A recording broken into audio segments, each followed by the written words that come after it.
Nah, Pastor, untuk beroleh takaran iman di momen Natal ini seperti yang tadi Pastor Stephen katakan, kita tuh tarik takaran iman sampai kita ya kalau ingin berpindah ke sorga bukan dengan hal yang menyeramkan, gitu kan? Betul. Itu untuk beroleh hal seperti itu bagaimana, Pastor? Karena saya juga jadi teringat mengenai kisah Andrew Bonar, Pastor. Di iya, betul. Nah, itu kan bagaimana dia sudah mau pulang, dia panggil keluarganya baca Alkitab bersama, nyanyi nyembah Tuhan, dan di momen itulah dia pulang. Wah, itu indah banget. Luar biasa. Nah, bagaimana kita bisa beroleh takaran iman yang seperti itu? Saya percaya seperti yang ditulis di dalam Alkitab, yang namanya iman itu datang dari pendengaran akan firman. Ya. Tapi ini yang saya harus tegaskan kepada setiap kita. Mendengar firman belaka sebetulnya tidak cukup. Because when we heard the word of God, but we don't understand that word, it's no use for us. Pemahaman saya bicara pakai bahasa Inggris bukan mau sok-sokan, tapi kasih contoh. Kalau di momen Natal gitu.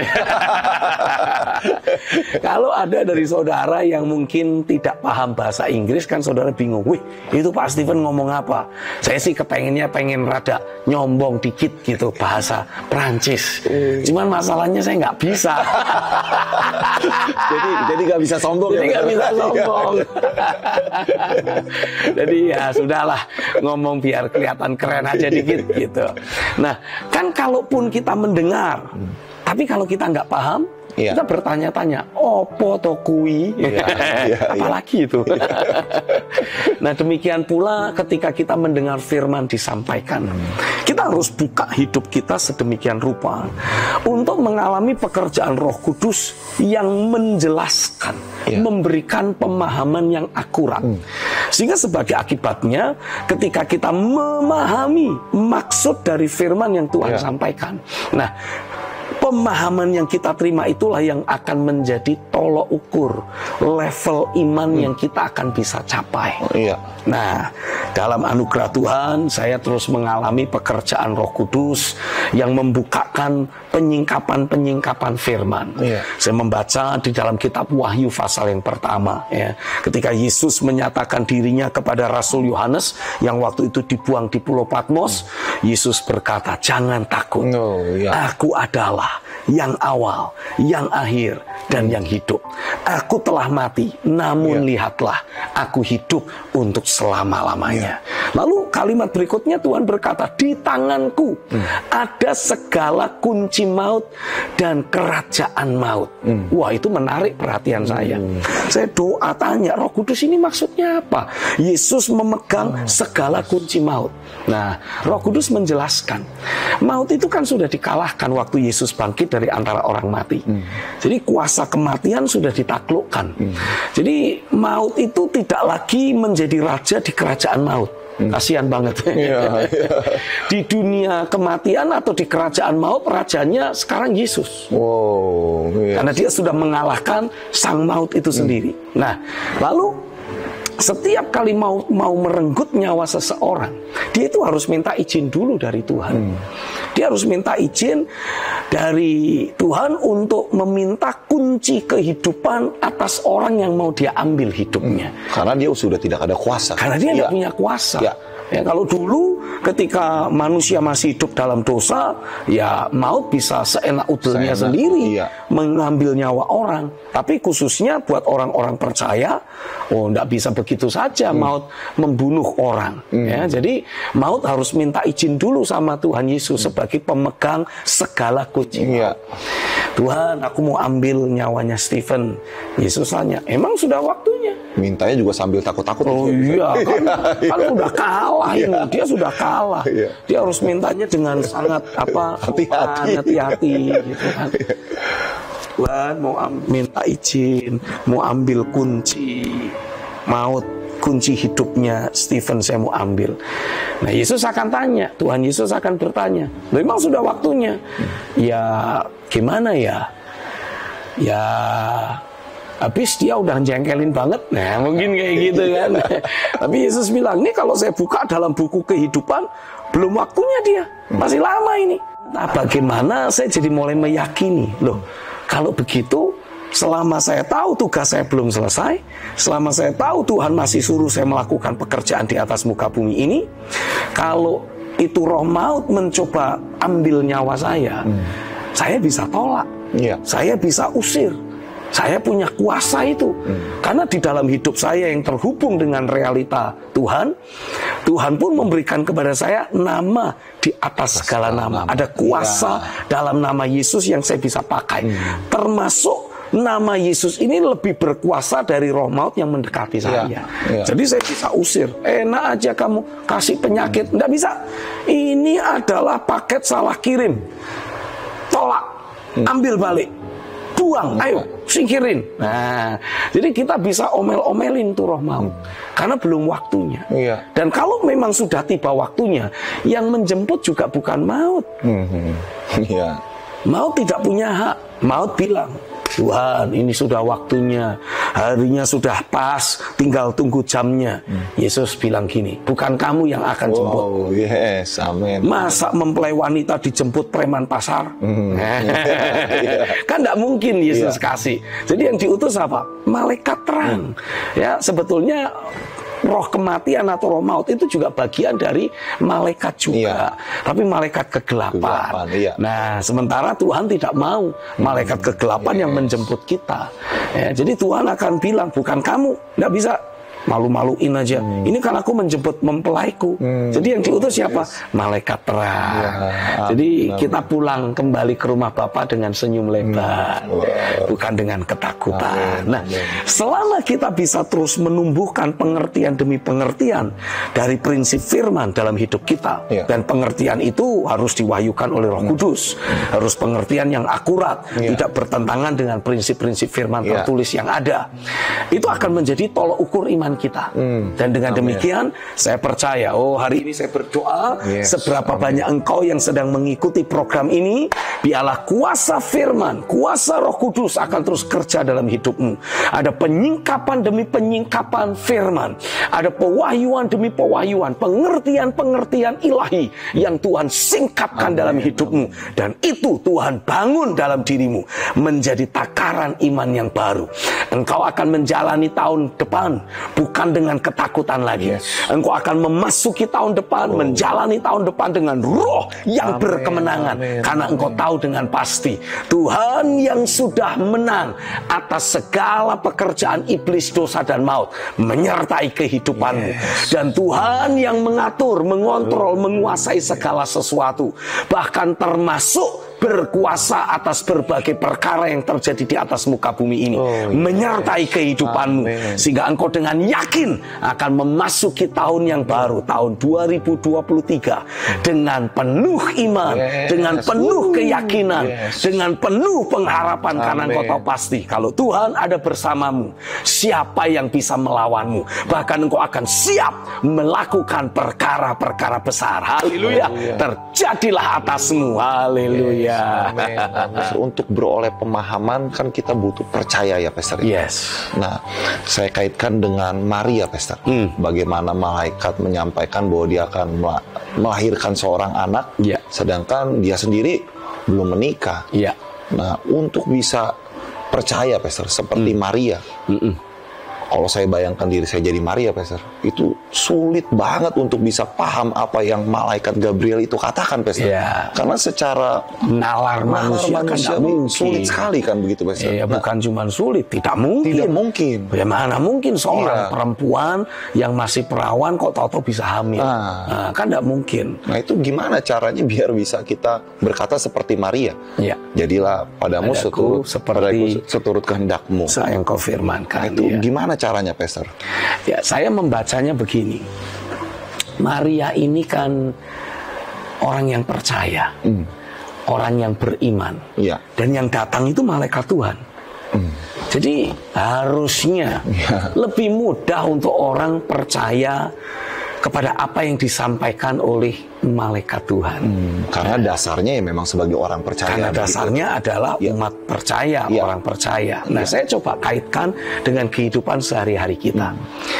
Adalah penting untuk para pemimpin atau penyampai firman itu betul-betul membangun kehidupan sehari-harinya di dalam keilahian Tuhan.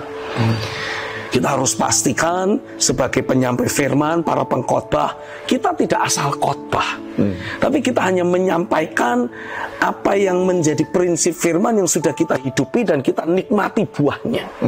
Nah, ketika kita mulai berbicara, menyampaikan pesan-pesan firman dari kehidupan yang Tuhan sudah bangun dalam diri kita, maka orang yang mendengar kita berbicara melihat, mendapatkan kesaksian. Ya, dia tidak asal ngomong. Saya tahu kesehariannya. Dia melakukan betul-betul apa yang dia khotbahkan. Nah, ini akan memberikan rasa yakin, memberikan rasa apa? Kalau saya boleh bilang, rasa mudah untuk mempercayai. Iya. Karena orang yang berbicara sudah membuktikan dalam kehidupan sehari-harinya. Sama seperti seorang malaikat ketika menampakkan diri kepada Maria, ya dia menampakkan diri sebagai malaikat Tuhan dengan segala keilahian yang menyertai.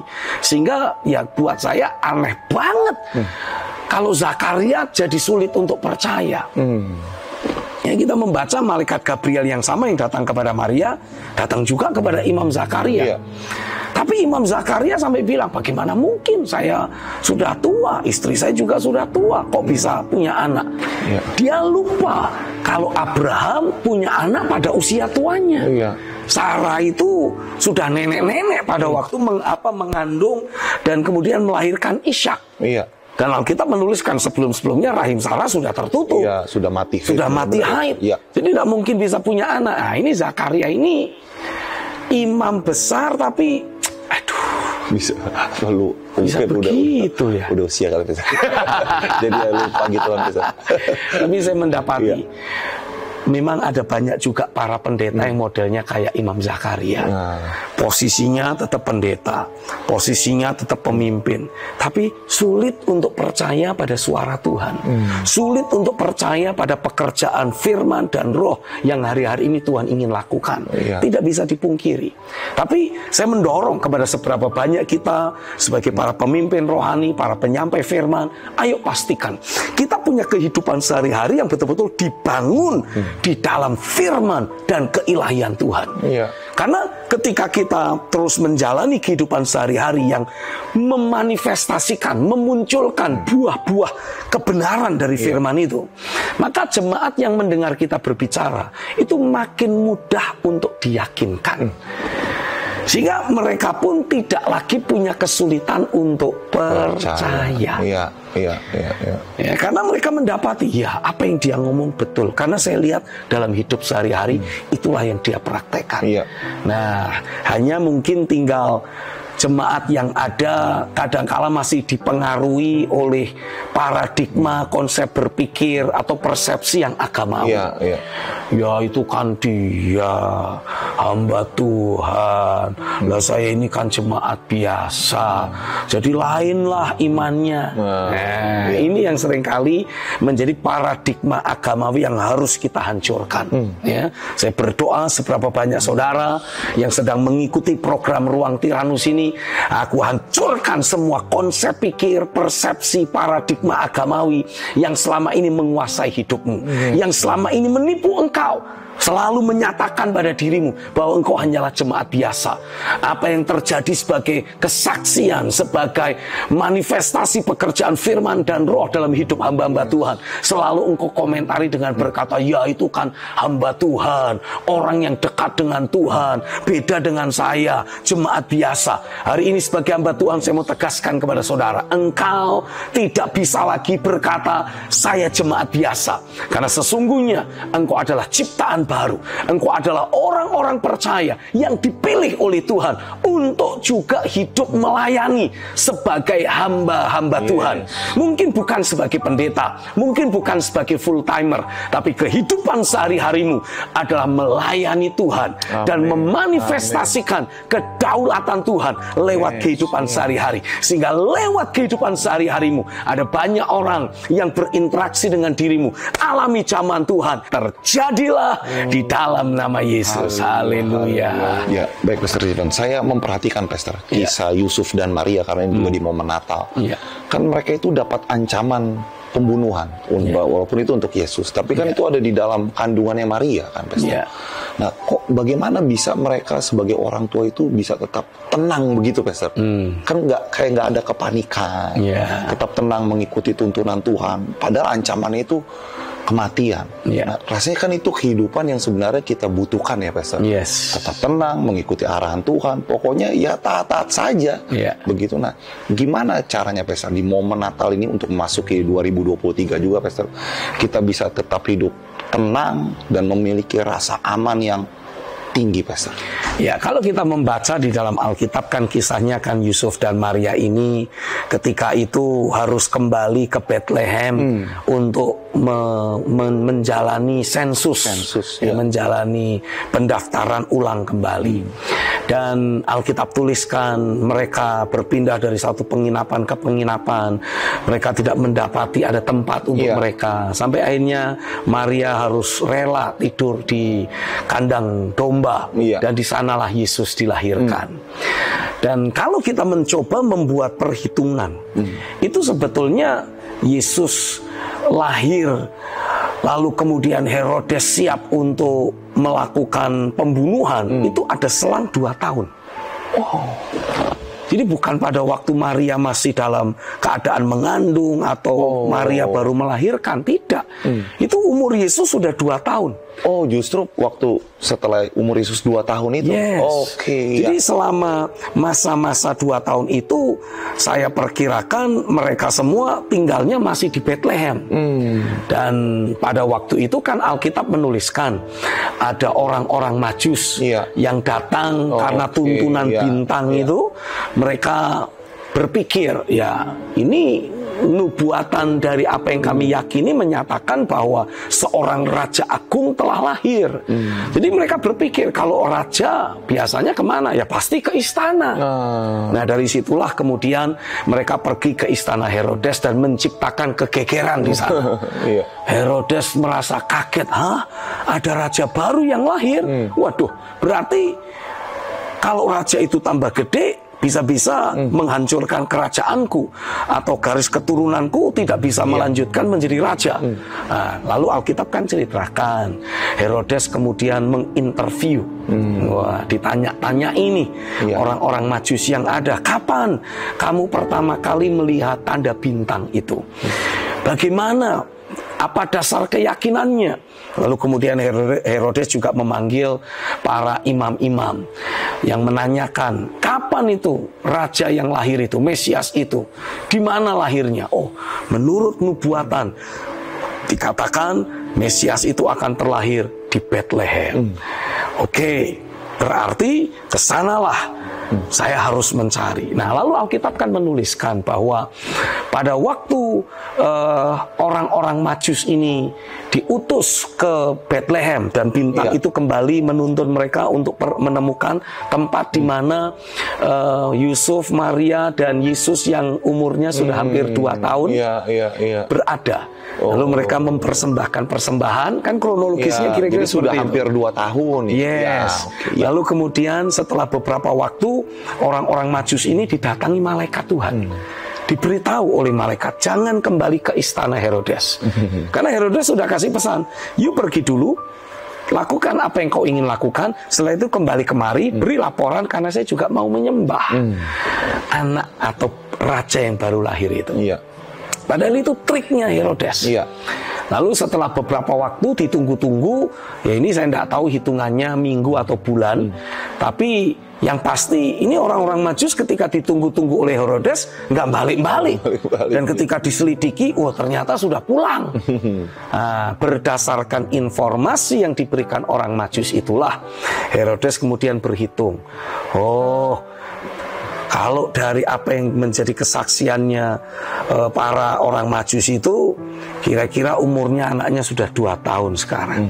Jadi kemudian Herodes memberi perintah kepada para prajurit untuk membunuh semua bayi-bayi yang berusia 2 tahun ke bawah. Nah, sebelum perintah diberikan, menarik sekali. Ya, ketika Herodes memanggil memanggil para imam dan menanyai nubuatan Nabi Yesaya tentang lahirnya Mesias, Yesaya jelas-jelas menyebutkan dia akan disebut Immanuel. Dia akan dilahirkan di Bethlehem. Nah, jadi Herodes sudah mengumpulkan data ini. Dia istilahnya itu sudah langsung mengeluarkan ultimatum atau perintah kepada petugas-petugas di imigrasi. Siapa yang namanya Immanuel, pinggirin. Saya pengen tahu. Umur bayi 2 tahun ke bawah, umur Immanuel, nah itulah dia, bunuh. Sebelum Herodes melaksanakan niatnya, Alkitab menceritakan malaikat Tuhan datang kepada Yusuf dalam mimpi dan memberitahukan, suruh bawa ibu dan anak tersebut untuk pergi ke Mesir. Ya kan pasti ini ada perbatasan, ada imigrasi. Ditanya, siapa kamu? Yusuf. Ini siapa? Maria. Ini siapa? Yesus. Jadi secara spesifik, malaikat Tuhan juga sudah memberikan pesan kepada Maria. Beri dia nama Yesus. Ada maksud tertentu. Ada maksud tertentu. Dan ketika ini keluarga ilahi ini terus belajar mengikuti tuntunan demi tuntunan roh yang ada, mereka dilewatkan dari kematian. Lolos mereka. Yang dicari siapa? Immanuel. Bayi umur 2 tahun ke bawah. Nah, jadi akhirnya ketika pembantaian anak-anak usia 2 tahun ke bawah terjadi, Yesus sudah dilarikan oleh Yusuf dan Maria ke Mesir. Dari situ saya bisa memberi penegasan kepada setiap saudara. Terlepas dari apa yang direncana dan dirancangkan oleh si iblis yang berniat menghancurkan kehidupan di atas muka bumi ini, yang berniat menciptakan krisis dan kegoncangan yang berkepanjangan. Selama saudara sebagai orang percaya terus belajar mengasah telinga rohanimu, membawa hidupmu ada dalam keterhubungan dengan realita Tuhan, terus ada dalam keterhubungan dengan Tuhan sendiri, dan engkau punya telinga yang terbuka untuk mendengar tuntunan rohnya, engkau punya hati yang mau mentaati setiap tuntunan dan arahan yang Tuhan beri. Hari ini saya bisa deklarasikan atasmu, masa-masa gelap, masa-masa sulit yang mungkin akan dialami oleh banyak orang, masa-masa orang banyak akan mencucurkan air mata, itu tidak akan pernah terjadi dalam hidupmu. Selama engkau terus dengar-dengaran dengan tuntunan rohnya, Roh Kudus akan menuntun saudara untuk ada di tempat yang aman. Alkitab juga menubuatkan kita telah dipersiapkan ada kerajaan yang tak tergoncangkan. Jadi walaupun semua bangsa mengalami kegoncangan, karena engkau terus terhubung dengan realita Tuhan, engkau terus belajar dengar-dengaran dengan suara Tuhan, engkau akan selalu alami Tuhan membawa engkau ada di dalam kerajaan yang tak tergoncangkan. Haleluya. Engkau akan alami pemeliharaan Tuhan secara ilahi. Engkau akan menikmati penjagaan Tuhan secara ilahi. Engkau akan selalu alami tangan kuasa Tuhan menyertai hidupmu, memelihara keberadaanmu, bukan hanya dirimu tapi juga seluruh keluargamu. Haleluya.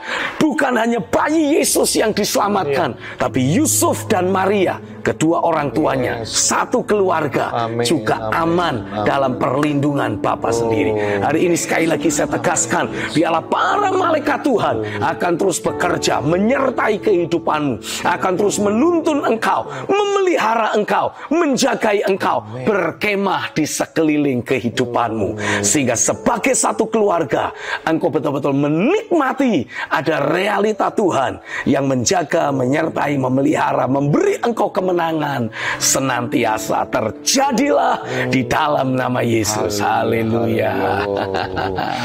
Wah, dahsyat Pastor. Terasa beda sekali momen Natalnya dengan pesan firman dan suara Tuhan yang sangat membangkitkan dan menguatkan. Saya yakin pemirsa di rumah mengalami realita Tuhan yang sangat nyata. Dan ini tidak terasa, Pastor, ini episode terakhir di tahun 2022. Kita akan ketemu di tahun 2023. Bersama dengan seluruh kerabat kerja dari Ruang Tiranus, saya Pastor Stephen Agustinus mengucapkan Merry Christmas, Selamat Natal kepada semua saudara yang dengan setia mengikuti program Ruang Tiranus, dan sekaligus kita sama-sama bilang apa?